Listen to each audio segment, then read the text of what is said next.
Doctor ने बताया कि तीसरी बेटी पैदा हुई है तो ओवैस ने गुस्से में आकर बीवी को फौरन तलाक दे दी। न उसने बेटी का चेहरा देखा और न ही किसी को कुछ कहा, बस सीधा अस्पताल से वापस घर आ गया। उसको ये भी नहीं मालूम था कि उसकी बीवी और बच्चियों का क्या बना। कुछ ही अरसे के बाद ओवैस ने दूसरी शादी कर ली, जिससे उसे एक के बाद एक 3 बेटे पैदा हुए। वो बहुत खुश और मगरूर हो गया। लेकिन चंद सालों के बाद किस्मत ने उसे सबक सिखाया। वो बीमार होकर अस्पताल में दाखिल हुआ। वहां उसने तीनों डॉक्टर लड़कियों को देखा और हैरान रह गया।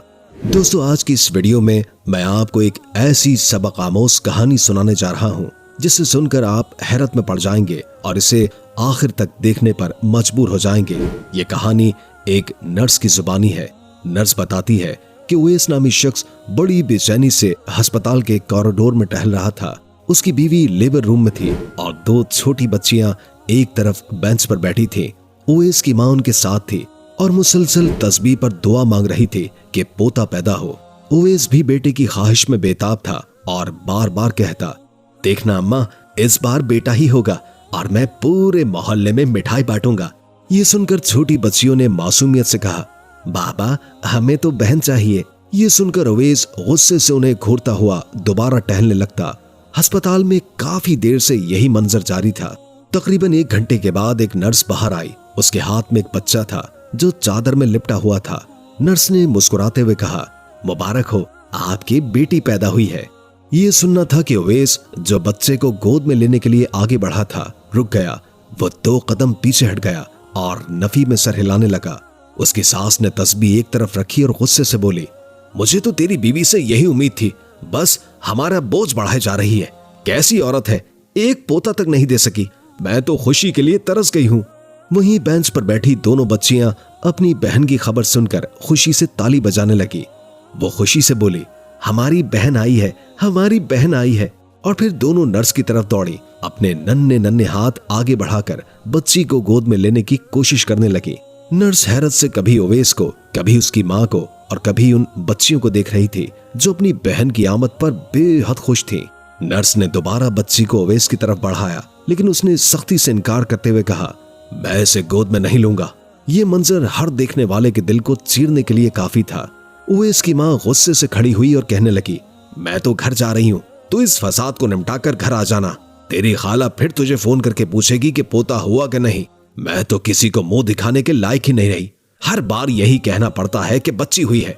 वो आहिस्ता आहिस्ता कदमों से चलती, लाठी टेकती और मुंह ही मुंह में अपनी बहू को बुरा भला कहती अस्पताल से बाहर निकल गई। ओवैस ने मुंह फेर लिया। मजबूरन नर्स बच्ची को वापस रूम में ले गई।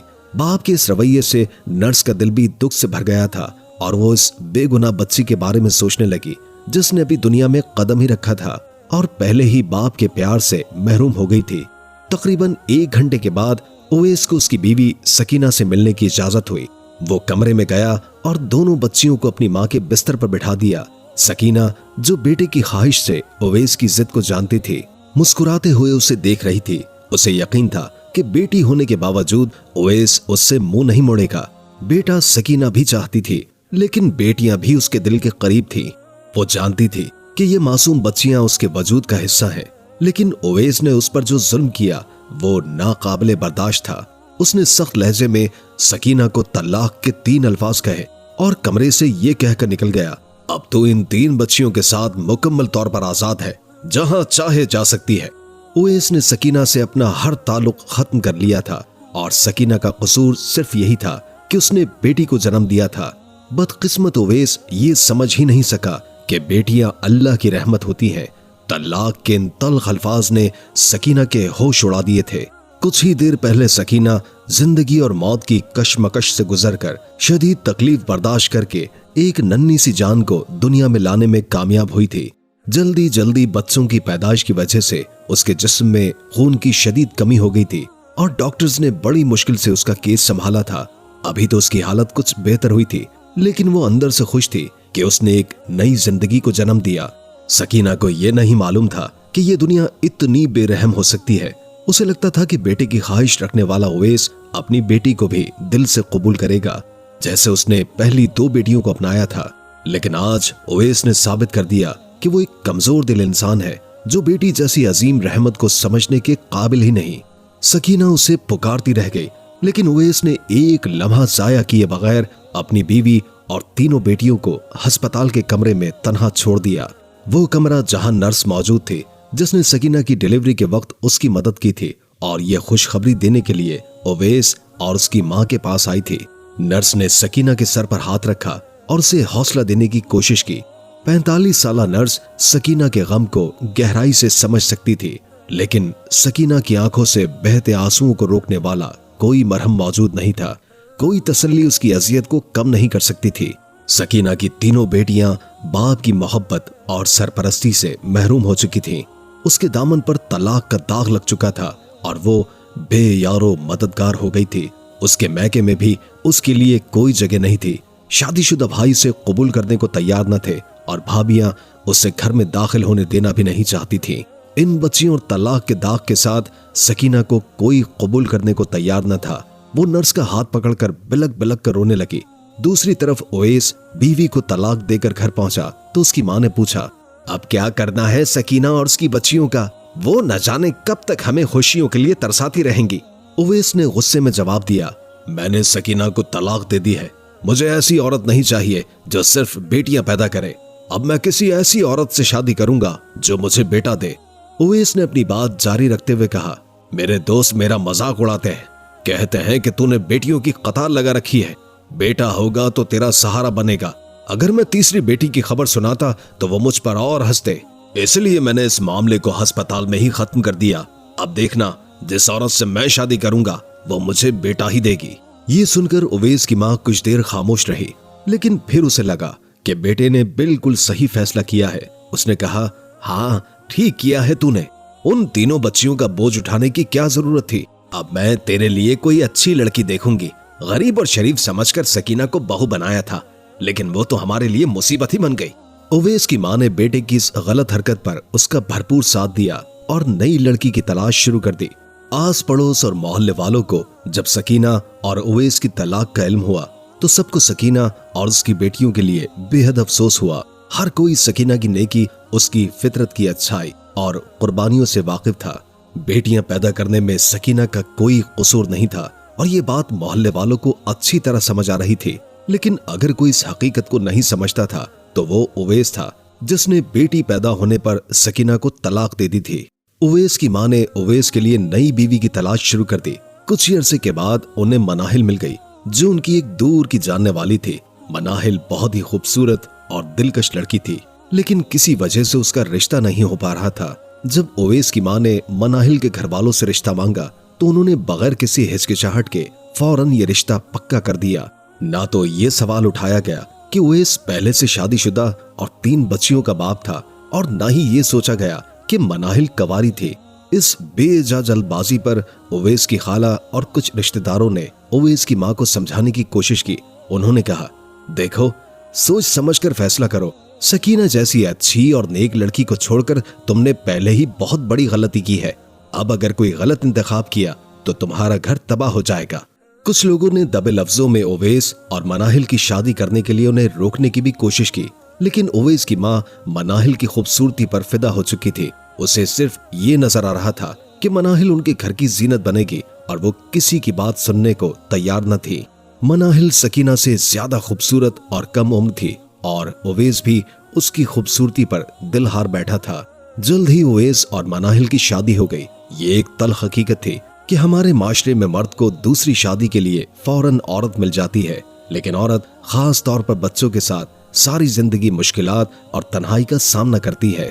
उवैस को आसानी से मनाहिल जैसी दिलकश बीवी मिल गई, जबकि पीछे सकीना अस्पताल के बिस्तर पर 3 मासूम बच्चियों के साथ तन्हा रह गई।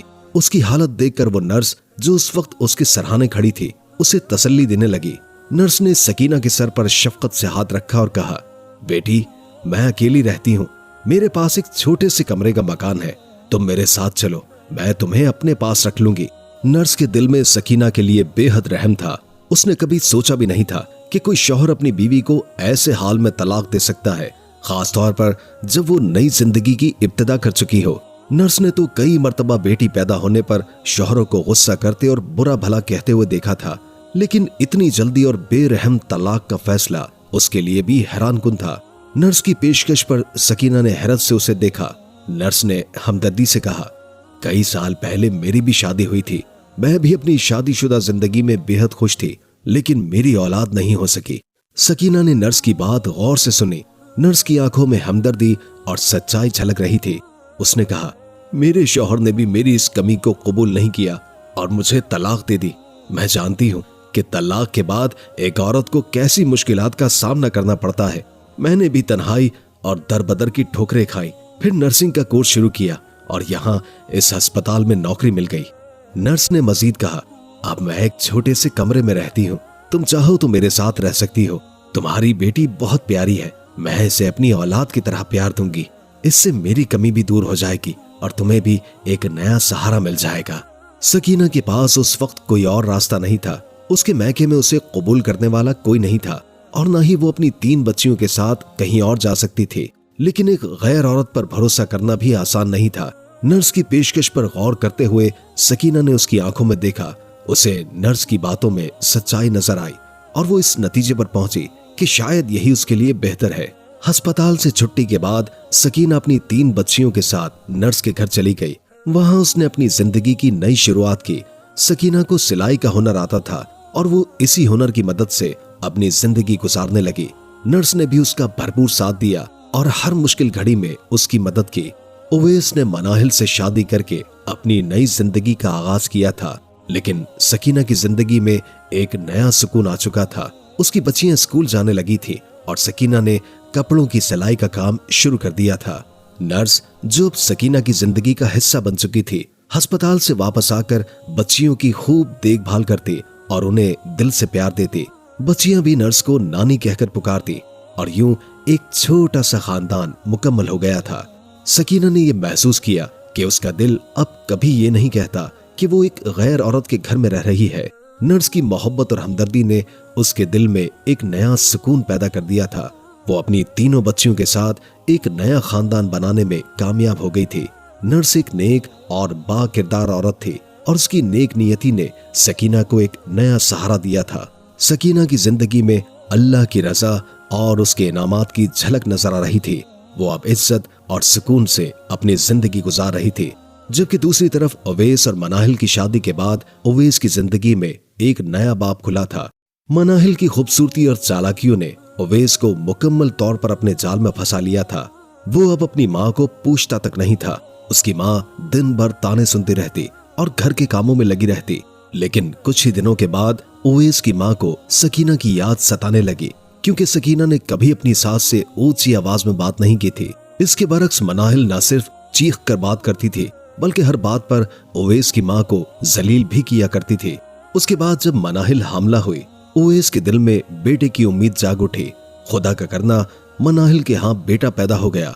बेटे की पैदाइश के बाद उवैस की नजर में मनाहिल की अहमियत और भी बढ़ गई। वो उसे सराखों पर बिठाने लगा और उसकी हर ख्वाहिश को पूरा करने में लगा रहा। उसकी माँ सारा दिन पोते और बहू की खिदमत में लगी रहती और तन्हाई में सकीना को याद करती। अब उसे अपनी ज्यादतियों पर अफसोस होता था, लेकिन अब बहुत देर हो चुकी थी। मनाहिल ने उवैस को पूरी तरह अपने काबू में कर लिया था। वो उवैस से बड़ी बड़ी फरमाइशें करती, जिन्हें पूरा करने के लिए वो दिन रात नौकरी में मसरूफ रहता। रात का थका हारा घर आता तो उसके पास बिल्कुल भी वक्त ना होता कि वो अपनी माँ से बात करे। उसकी माँ इंतजार ही करती रह जाती। फिर जब सर्दी के दिन आए तो बूढ़ी औरत मुसलसल काम करते करते बीमार हो गई और बिस्तर से जा लगी। मनाहिल ने फिर भी अपनी सास पर रहम न किया और उसकी हालत को नजरअंदाज करके एक बार फिर उसे काम करने पर मजबूर करती रही। वो सच और झूठ की शिकायतें उवैस के सामने करती रहती और उवैस हमेशा अपनी बीवी की बातों पर यकीन करता रहा। उसने अपनी माँ की बीमारी को महज एक बहाना समझा और नजरअंदाज किया। उवैस की माँ, जो अपनी जिंदगी में शदीद दर्द और थकन से गुजरी थी, एक रात बेआवाज होकर इस दुनिया से चली गई। मरते वक्त उसे सकीना की कुर्बानियों का पूरा एहसास हुआ था। उसकी सास को पछतावा महसूस हो रहा था कि सकीना एक नेक और साबिर औरत थी, जिसने उनके तमाम जुल्म बर्दाश्त किए। अगर सकीना इस वक्त इस घर में होती तो शायद वो इस तन्हा रात में तन्हा न मरती। मगर पछतावा अब बेफायदा था। सब कुछ हाथ से निकल चुका था और वो कुछ भी नहीं कर पाई थी। उवैस की माँ के इंतकाल के बाद उवैस ने अपनी बीवी के लिए एक मुलाजिम भी रख लिया था। उसके बाद उसकी जिंदगी में एक के बाद एक बेटे आ गए। ओवैस को अपनी नई जिंदगी बहुत खुशगवार लगती थी और वो समझता था कि मनाहिल की शक्ल में उसकी किस्मत बहुत अच्छे हाथों में थी। ओवैस को अचानक वो पुराना घर याद आता जिसे सकीना ने बड़ी मेहनत और मोहब्बत के साथ सजाया था। सकीना की बेटियां बहुत तहजीब याफ्ता और माँ के साथ लगकर काम करने वाली थी। वो हमेशा अपने वालिदैन का अदब करती थी और घरेलू कामों में मददगार रहती थी। लेकिन उसके बेटे यानी मनाहिल के बच्चे बहुत बदतमीज और बेअदब थे। वो अपने वालिद ओवैस को भी बुरा भला कहते थे और घर के माहौल को बिगाड़ देते थे। ओवैस के दिल में कभी कभी एक खला महसूस होता जब वो अपने बेटे की बदतमीजी और बेइज्जती देखता। वो सोचता कि सकीना के साथ जिंदगी गुजारने में कितनी आसानी थी, क्योंकि उसकी बेटियां न सिर्फ अच्छा सलीका रखती थी बल्कि घर के कामों में भी माँ का हाथ बटाती थी। लेकिन अब उसके बच्चे जो खुशहाल जिंदगी में पल रहे थे, उसे और मनाहिल दोनों को नापसंदीदा अल्फाज से नवाजते थे। ओवैस की जिंदगी में पैसा और शोहरत तो बढ़ चुकी थी, मगर घर की मोहब्बत और सुकून की जगह एहसास की कमी महसूस होने लगी थी। वो जानता था कि जब तक सकीना उसके साथ थी सब कुछ बेहतर था, लेकिन अब उसे हकीकत का पता चल चुका था कि वो जितना भी पैसा कमाए, अगर घर में सुकून और मोहब्बत नहीं है तो वो सब कुछ बेमायने है। ओवैस की जिंदगी में जैसे एक और तूफान आ गया था। उसके बड़े बेटे की मौत ने उसे गहरे गम में डुबो दिया था। लेकिन जब उसके दूसरे बेटे की जिंदगी की सिमत भी खराब हो गई तो ओवैस को महसूस हुआ कि उसकी जिंदगी में कुछ बहुत गलत हो रहा है। उसने अपने बेटे को मोटरसाइकिल खरीद कर दी थी, लेकिन उसका शौक ही उसकी मौत का सबब बन गया। अब जब दूसरा बेटा भी चोरी और डकैती में मुलविस था तो ओवैस को यह बात समझ में आई कि वो किस कदर गफलत का शिकार हो चुका था। मनाहिल, जो हमेशा अपने आसपास की दुनिया से बेपरवाह रही थी, ने कभी बच्चों की तरबियत पर तवज्जो नहीं दी। वो अपने कामों में इतनी मसरूफ हो गई थी कि उसे अपने बेटों की गलतियों की कोई परवाह ही नहीं थी। ओवैस ने कई बार कोशिश की कि वो अपनी बीवी को समझाए और बच्चों पर नजर रखे, लेकिन मनाहिल ने कभी उसकी बातों को कोई अहमियत नहीं दी। इसके नतीजे में छोटे बेटे का गलत रास्ता इख्तियार करना, उसके बाद चोरी की वारदात में मुलविस होना ओवैस की जिंदगी का दूसरा बड़ा धचका था। जब ओवैस को अपने दूसरे बेटे की गोली लगने की खबर मिली तो वो जैसे बिल्कुल टूट गया। उसके जहन में माजी की यादें ताजा हो गई कि किस तरह उसने सकीना को नजरअंदाज किया और उसका हाथ छोड़ा। सकीना हमेशा बच्चों की तरबियत और घर की खुशहाली की फिक्र करती थी, लेकिन उसने इन सब बातों को नजरअंदाज किया और मनाहिल की पैरवी की। अब ओवैस को एहसास हो चुका था कि उसकी जिंदगी का हर फैसला गलत था और वो जिस सच्चाई को जानने में देर कर चुका था वो अब उसे बहुत ज्यादा कीमत चुकाने की सूरत में मिल रहा है। उसका दिल गम से भरा हुआ था और वो खुद को अजियत में मुब्तला महसूस करता था, क्योंकि वो जान चुका था कि कुछ भी वापस नहीं आ सकता। अब वो भी इस दुनिया से चला गया।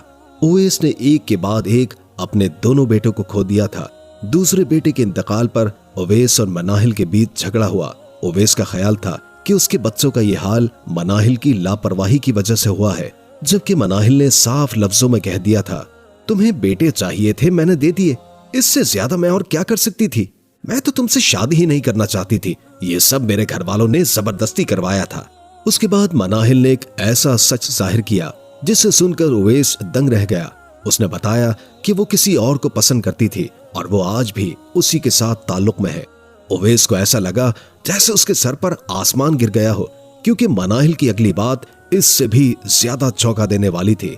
वो कहने लगी, ये तीनों बच्चे भी तुम्हारे नहीं हैं, मेरी तुमसे कोई औलाद नहीं है, इसलिए मुझ पर चीखना बंद करो।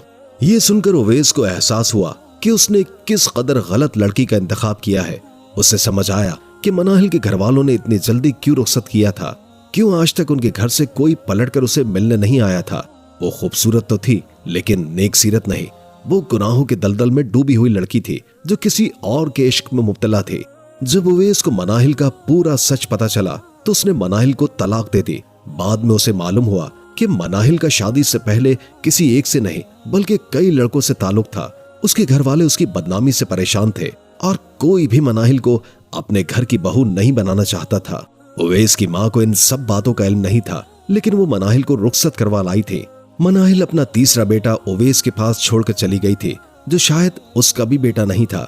ओवैस उन तमाम सालों में ये जान ही नहीं पाया था कि मनाहिल का किरदार कैसा है, क्योंकि वो तो बेटों की फरमाइश पूरा करने में इतना मसरूफ रहा कि आसपास के मामलात पर तवज्जो दे ही नहीं सका। मनाहिल के जाने के बाद उवैस ने उस तीसरे बेटे को अपने पास ही रख लिया और उसकी परवरिश करने लगा। वो बेटा कुछ बेहतर था क्योंकि अभी छोटा था और बिगड़ा नहीं था। उवैस की जिंदगी में अब इस बेटे के सिवा कुछ भी बाकी नहीं बचा था। लेकिन जब भी वो ये सोचता कि ये बच्चा उसकी बीवी की बदकिरदारी का सबूत है तो वो टूट कर रह जाता। फिर एक दिन उवैस शदीद बीमार हो गया और अस्पताल में दाखिल हुआ। वहां उसे वही नर्स नजर आई जिसने उसे तीसरी बेटी की खुशखबरी दी थी। नर्स के साथ एक डॉक्टर भी मौजूद थे। जब डॉक्टर चेकअप के लिए करीब आई तो नर्स भी उवैस के पास आई। उवैस नर्स को देखते ही पहचान गया और रोने लगा। वो कहने लगा, मैंने उस दिन जो गुनाह किया था उसकी सजा आज तक भुगत रहा हूँ। मैंने बेटी को ठुकराया और आज मेरे पास कुछ भी नहीं बचा। लोग ठीक कहते हैं कि बेटी रहमत होती है और जो रहमत को ठुकराता है वो सारी जिंदगी जिल्लत उठाता है। नर्स ने उसकी बातें सुनी और जाकर सकीना को सब कुछ बता दिया। सकीना एक नेक दिल औरत थी, इसलिए वो उवैस से मिलने अस्पताल पहुंच गई। उसे देखकर उवैस हैरत ज़दा रह गया और अपनी गलती पर मुआफी मांगने लगा। सकीना ने उसे माफ कर दिया क्योंकि उसकी जिंदगी कामयाब हो चुकी थी। उसकी बड़ी बेटी डॉक्टर बन गई थी और वही उवैस का इलाज कर रही थी। दूसरी बेटी इंजीनियरिंग कर रही थी और तीसरी बेटी ने अपने क्लास में टॉप किया था। उवैस ने अपनी बेटियों को देखा तो हैरान रह गया, खास तौर पर जब उसे मालूम हुआ कि उसका इलाज करने वाली डॉक्टर उसकी अपनी बेटी है। उवैस अपनी बेटियों के साथ जिंदगी गुजारना चाहता था, लेकिन सकीना को तलाक दे चुका था, इसलिए ये मुमकिन नहीं था।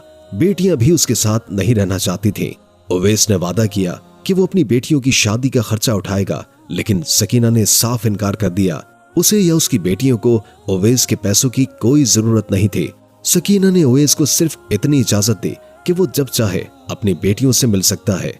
आज सकीना अपनी बेटियों के साथ एक कामयाब जिंदगी गुजार रही है, जबकि दूसरी तरफ उवैस के पास कुछ भी नहीं बचा। जिस बेटे को वो अपना समझता था वो भी उसका नहीं था। हम इंसान बहुत नाशुक्र हैं। जो कुछ हमें रहमत के तौर पर दिया जाता है उसे खुले दिल और शुक्रगुजारी से कबूल नहीं करते, और फिर जब हमारे साथ कुछ बुरा होता है तो हमें अफसोस और पछतावा होता है। खास तौर पर बेटियों के मामले में अक्सर मर्दों को यही लगता है कि बेटियां बोझ हैं, हालांकि हकीकत में वो रहमत होती हैं जो अपनी किस्मत से अपने वालिदैन की जिंदगी को भी रोशन कर देती हैं।